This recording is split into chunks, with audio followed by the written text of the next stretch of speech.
Listo. Buenas, profesora Diana Ximena. A continuación, vamos a hacer la solución de los casos de neuroanatomía. Este trabajo es presentado por Sonatiel Sepúlveda Jiménez y César Andrés Quintero Guarín. Caso número 1. Una mujer de 48 años despierta y se pone en pie de manera normal. Horas después, presenta una disminución súbita de la audición. Posteriormente, sintió que su habitación daba vueltas. Para contrarrestar la sensación, se acostó boca abajo en su cama para evitar caerse. Asimismo, evidencia náuseas, palidez y baja de la temperatura en las extremidades. Estos síntomas continuaron durante una hora y media y fueron cesando poco a poco. Un año después, se repite el episodio y buscó ayuda médica. A la exploración presentan nixtagmo y disminución en la agudeza auditiva. Características principales del caso. Tenemos una mujer de 48 años, aparentemente normal, disminución súbita de la audición, sensación de borrachera, con náuseas y palidez, baja de la temperatura en las extremidades superiores e inferiores, con síntomas que persisten durante más o menos una hora, 30 minutos. Los síntomas van acabando poco a poco. Eh, los síntomas reinciden un año después del primer episodio que tuvo. También en cuanto regresó a la consulta ya presentan nistagmo y disminución en la agudeza auditiva. Tipo de afección. Tenemos una afección mixta donde encontraríamos sensitiva y genética. Una afección sensitiva, ya que se ve afectado el nervio auditivo par craneal 8, el cual es fundamental para la percepción de sonidos, rotación y gravedad. Este es esencial para el equilibrio y movimiento. La rama vestibular lleva impulsos para coordinar el equilibrio y el brazo coclear lleva impulsos auditivos. La afección de estos pues lleva a un síndrome vertiginoso y también pues fallas de la audición. En cuanto a la afección genética, tenemos que estudios epidemiológicos demuestran que existe una susceptibilidad genética para desarrollar la enfermedad de Meniere en la población que presenta agregación familiar.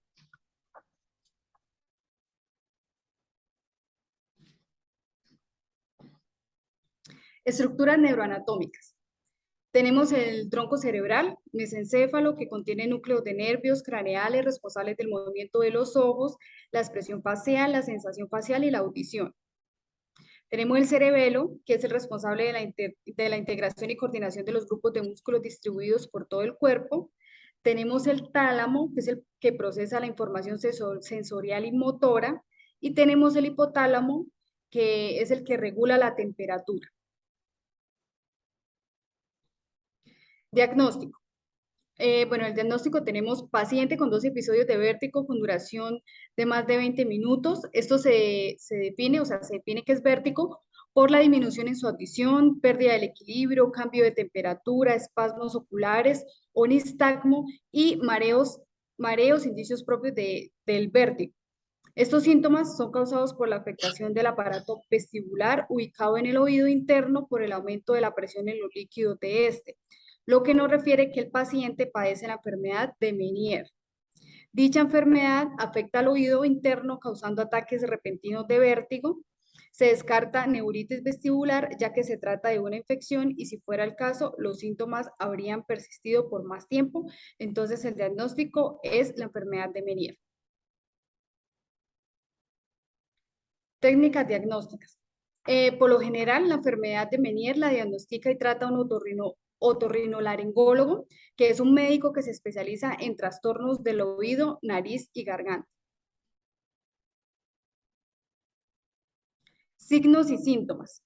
Mareos fuertes o vértigo, timbre o silbido en el oído, que también lo llamamos tinnitus, pérdida de la audición, sensación de que el oído está lleno y congestionado, y nistagmo, que es el movimiento incontrolado de los ojos.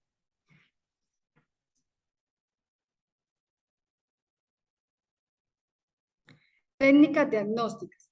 Algunos médicos hacen una prueba de audición para medir con exactitud el grado de la pérdida de audición causada por la enfermedad de Meniere. Para descartar otras enfermedades, el médico también podría pedir una resonancia magnética o una tomografía computarizada del cerebro. Tratamientos. Bueno, dice que aún no existe cura para la enfermedad de Meniere, pero los médicos podrían recomendar algunos de los siguientes tratamientos. Algunos medicamentos, dentro de los medicamentos son como para controlar o calmar el vértigo, los mareos. Dentro de los medicamentos está la meclizina, el diazepam y el lorazepam. Son unos de los medicamentos que formulan para controlar los síntomas del vértigo. Tenemos la restricción de sal y uso de diuréticos. Esto para controlar los mareos por disminución, o sea, disminuir el líquido que se crea al cuerpo para disminuir así el líquido que en el momento está en el oído y entonces evitar los mareos. Los otros cambios de alimentación, entonces, los cambios de la alimentación, entonces evitar la cafeína, el chocolate, el alcohol, porque pues eso altera un poco más los síntomas. Tenemos la terapia cognitiva, tenemos las inyecciones, tratamiento con pulsos de presión y cirugía. Pues cuando ya han fallado los demás tratamientos, se realiza una cirugía, aunque no es tan recomendada. Hola, profesora, muy buenas noches. A mí me corresponde el caso número 2. Caso número 2 se acerca al consultorio psiquiátrico, a consulta psiquiátrica un adolescente de 17 años remitido por el médico general. Acompaña de su padre, el cual alude que presenta conductas inusuales, cambio de humor, se enoja con facilidad y presenta temor, se siente nervioso y deprimido. En los antecedentes clínicos estuvo en rehabilitación hace un año, durante 3 meses por consumo de drogas alucinógenas y como antecedente familiar, su madre de 50 años estuvo anteriormente en tratamiento psiquiátrico por depresión. Las características principales de este caso es pues un adolescente de 17 años que presenta cambios de humor, enojo, temor, nerviosismo y está deprimido, y antecedentes de consumo de drogas alucinógenas y antecedentes familiares por parte de su madre de depresión. El tipo de afección que se presenta en este caso es la genética, pues se presenta el antecedente a causa de que pues, es un antecedente familiar que es por parte de su madre que está en tratamiento psiquiátrico por depresión. Las estructuras neuroanatómicas que se presentan acá son cinco: la corteza prefrontal, la amígdala, el hipocampo, el tálamo y los ganglios basales. En la corteza prefrontal, conocida como el centro de la personalidad, la memoria y el trabajo, es la encargada de la función cognitiva superior. En la amígdala, está relacionada con el sistema emocional del cerebro. El hipocampo, memoria espacial, episódica relacionada con la orientación de la persona. El tálamo procesa información sensorial y motora. Y los ganglios basales participan en la conducta emocional y el reforzamiento producido por las drogas o estimulación. Bueno, esas son las estructuras neuroatómicas que aparecen en este caso, que es el caso número 2. El diagnóstico que se le da a este paciente eh, con posible depresión, ansiedad adquirida por parte de su madre de forma genética, además de antecedentes de consumo de drogas, podría aumentar los síntomas de depresión. Hay probabilidades que haya reincidido en el consumo de drogas, por lo que se le solicita realizar al paciente una muestra biológica que es para saber si ha consumido drogas, que es la orina o por medio de la sangre, saliva, sudor o cabello. Para detectar esta presencia de drogas en metabolismo del cuerpo de la persona, se usa un test de detección de abuso de drogas que se llama DAS-10. Los signos y síntomas de la depresión que se le presentan a este chico de 17 años en el adolescente, los síntomas pueden ser tristeza, irritabilidad, que es lo que presenta él, sentimientos negativos e inusuales, ira, bajo rendimiento o poca asistencia a la escuela, sentirse incomprendido y extremadamente sensible. Y en el caso de él también que él consume drogas de uso recreativo o alcohol, comer o dormir demasiado, autolesionarse, que es pues, atentar contra la propia vida de uno, perder el interés por la actividad, por las actividades habituales y evitar la interacción social.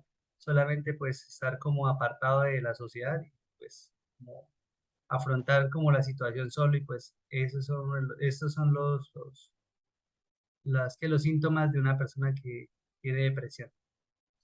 Las técnicas que se deben de utilizar para llevar la depresión es por medio de una entrevista. El psicólogo hace una entrevista, teniendo en cuenta la información del paciente, también de la familia y los allegados. Se utiliza un cuestionario, un test, que son unas preguntas que se le hace al paciente, normalmente para saber los síntomas o qué tipo de depresión se puede presentar en dicho caso. El tratamiento que se debe aplicar en este caso es una vez diagnosticada la depresión, el paciente debe iniciar un tratamiento, ¿sí? Ya cuando el médico ya detectó, se hace el procedimiento que es, en casi todos los casos, la acción combinada de una terapia farmacológica y con apoyo psicológico. De forma general, el tratamiento farmacológico de la depresión se suele limitar a los cuadros depresivos moderados o graves. Las terapias psicológicas más empleadas en este tratamiento de depresión por su carácter específico son la terapia cognitivo-conductual, eh, que es la herramienta que utilizan para abordar desafíos emocionales pues, en el paciente, y la psicoterapia interpersonal, que se enfoca en las relaciones personales de su vida, o sea, se enfoca más que todo en el paciente, en la relación interpersonal que él lleva consigo mismo. Ahora, pues, les presento el caso número 3, que es un hombre de 35 años, se acerca a consulta porque está presentando espasmos en los pies y en las manos, además de tropezones, dificultad para escribir, además de cambios de humor, como llanto, risas inapropiadas. Por otro lado, alude a tener problemas para tomar decisiones, como antecedentes lo afirman, ser fumador desde los 18 años y haber presentado el servicio militar. Las características principales de este caso son pues que la persona presentó el servicio militar, fuma desde los 18 años, tiene dificultad para tomar decisiones, los cambios de humor inapropiados, el paciente tiene 35 años, presenta tropezones, dificultad para escribir y espasmos extremidades superiores e inferiores. El tipo de afección es una afección mixta que es motora y genética. En la afección motora, la enfermedad hace que las neuronas motoras se deterioren y luego mueran. Cuando se dañan, cuando se dejan, cuando se dañan esas neuronas, lo que hacen es dejan de enviar eh, mensaje a los músculos, lo cual eso es lo que hace que deje de funcionar y por eso se presentan esos dolores. Y en la parte genética, eh, entre el 5 y el 10% de las personas con esclerosis amo- amiotróficas son heredadas por parte de sus padres a sus hijos, ¿no? Y los hijos tienen la probabilidad de contraer esta enfermedad del 50%. Las estructuras neuroanatómicas que se presentan en este caso es el cerebelo, que es la coordinación de los movimientos musculares complejos, la médula, que es el centro de reflejo de actividades involuntarias, el cerebro, neuronas y células nerviosas que controlan el movimiento muscular, par craneal X, nervios neumográfico neumogástrico o vago, que controlan los músculos y ayudan a articular sonidos en el paladar blando. El par craneal nervioso hipogloso mayor únicamente es motor, proporciona inervación motora a los músculos de la lengua y a otros músculos linguales, importante en las articulaciones de sonidos. Las glándulas basales y sus conexiones. Suprimen los movimientos involuntarios y coordinan el cambio de la postura. Además, contribuyen al mantenimiento de la velocidad del procesamiento, la planificación del nivel cognitivo y la elaboración de estrategias para solucionar problemas que se puedan presentar en el sistema. Diagnóstico. Tenemos un paciente de 35 años que presenta espasmos en extremidades superiores e inferiores, tropezones, dificultad para escribir, cambios de humor inapropiados, dificultad para la toma de decisiones, fumador desde los 18 años, prestó el servicio militar. Entonces, estos síntomas nos llevan a concluir que el paciente padece una enfermedad que le está afectando su sistema nervioso. Y teniendo en cuenta que el riesgo de esclerosis lateral amiotrófica aumenta con la edad antes de los 65 años y es un poco más común en hombres que en mujeres. Además que fumar es el único factor de riesgo ambiental probable en la esclerosis lateral amiotrófica. También los estudios indican que las personas que han servido en las Fuerzas Armadas tienen un mayor riesgo de sufrir. Y teniendo en cuenta que el paciente muestra la mayoría de los síntomas presentes en dicha enfermedad, podemos concluir que padece esclerosis lateral amiotrófica. Ese es el diagnóstico que tenemos para el paciente. Signos y síntomas de la enfermedad de esclerosis lateral amiotrófica. Dificultad para caminar o realizar actividades diarias normales. Al verse afectados los músculos, pues obviamente ellos pierden total movimiento o empiezan a debilitarse sus músculos y sus articulaciones. Tropezones y caídas. Debilidad en las piernas, los pies o los tobillos. Debilidad o torpeza en las manos.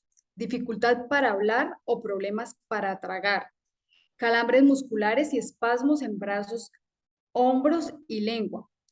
Llanto, risa o bostezos inapropiados que ellos no pueden controlar. Cambios cognitivos y de comportamiento. Técnicas diagnósticas. En las técnicas diagnósticas tenemos la electromiografía, que es un examen que evalúa la actividad eléctrica de los músculos. También tenemos el estudio de conducción nerviosa, que mide la capacidad de los nervios para enviar impulsos a los músculos en distintas áreas del cuerpo. También está la resonancia magnética, que puede revelar tumores en la médula espinal o hernias en el disco del cuello u otras afecciones que podrían causar los síntomas. Entonces, esa es como para descartar. Análisis de sangre y de orina. También ayuda al médico a eliminar otras causas posibles de los signos y síntomas. También la punción lumbar medular, que es una muestra de líquido cefalorraquídeo para pruebas de laboratorio y pues también descartar o saber cuáles son las causas que crearon los síntomas.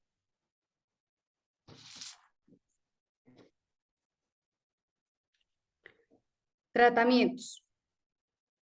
Los tratamientos no pueden revertir el daño de la esclerosis lateral amiotrófica, pero pueden retrasar la progresión de los síntomas, evitar complicaciones y hacer sentir más cómodo e independiente.